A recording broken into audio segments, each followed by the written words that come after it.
एक भात लेके चलते हैं प्यारा सा। रामा बेटी को कृष्ण कन्हैया जी भात पहना रहे। रामा का पिता गरीब थे बहुत ज्यादा, और उन्होंने भक्ति करी थी श्री कृष्ण की, तो उनके सारे भगवान ने कार्य बना दिया और इतना तगड़ा भात पहनाया था रामा जी का। आज एक भजन में मतलब कर दिया है कि भजन के माध्यम से सब सुनते हैं कि कितना तगड़ा कृष्ण ने हमारे ने भात पहनाया था।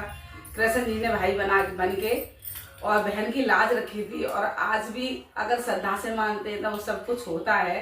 तो हमारे बनवारी पर छोड़ दें सारे कार्य और अपने काम सब बन जाएंगे।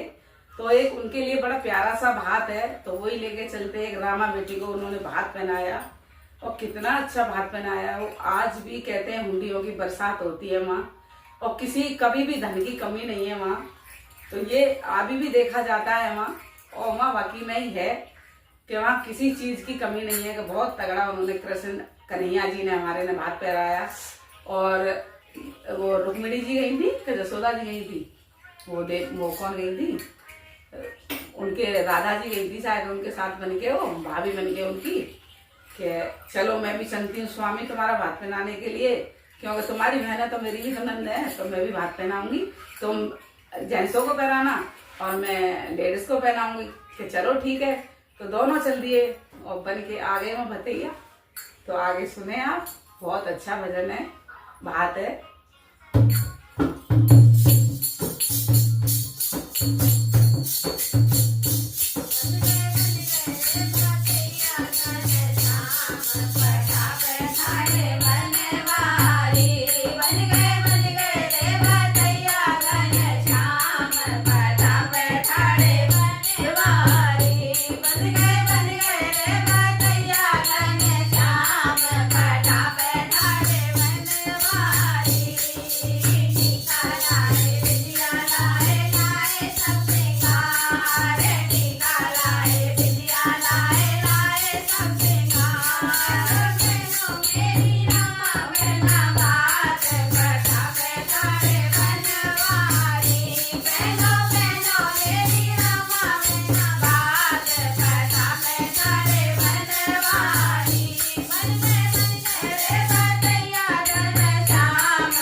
बाबा की जय हो और रामा बेटी की जय हो। कितना सुंदर प्यारा सा भजन है, इतना तगड़ा भात बनाया था सच में। और पटा उसको बोलते हैं जो हमारे पास जो मंडप रखा जाता है, मंडप के पास में ऐसे पटला रख दिया जाता है, उस पर भाई खड़ा हो जाता है, फिर बहन भात पहनती है। नहीं, भाई बहन खड़ी होती है, फिर भाई भात पहनाता है आगे से, उसको पटा बोलते हैं हमारे में, गाँव में ये देसी भाषा है।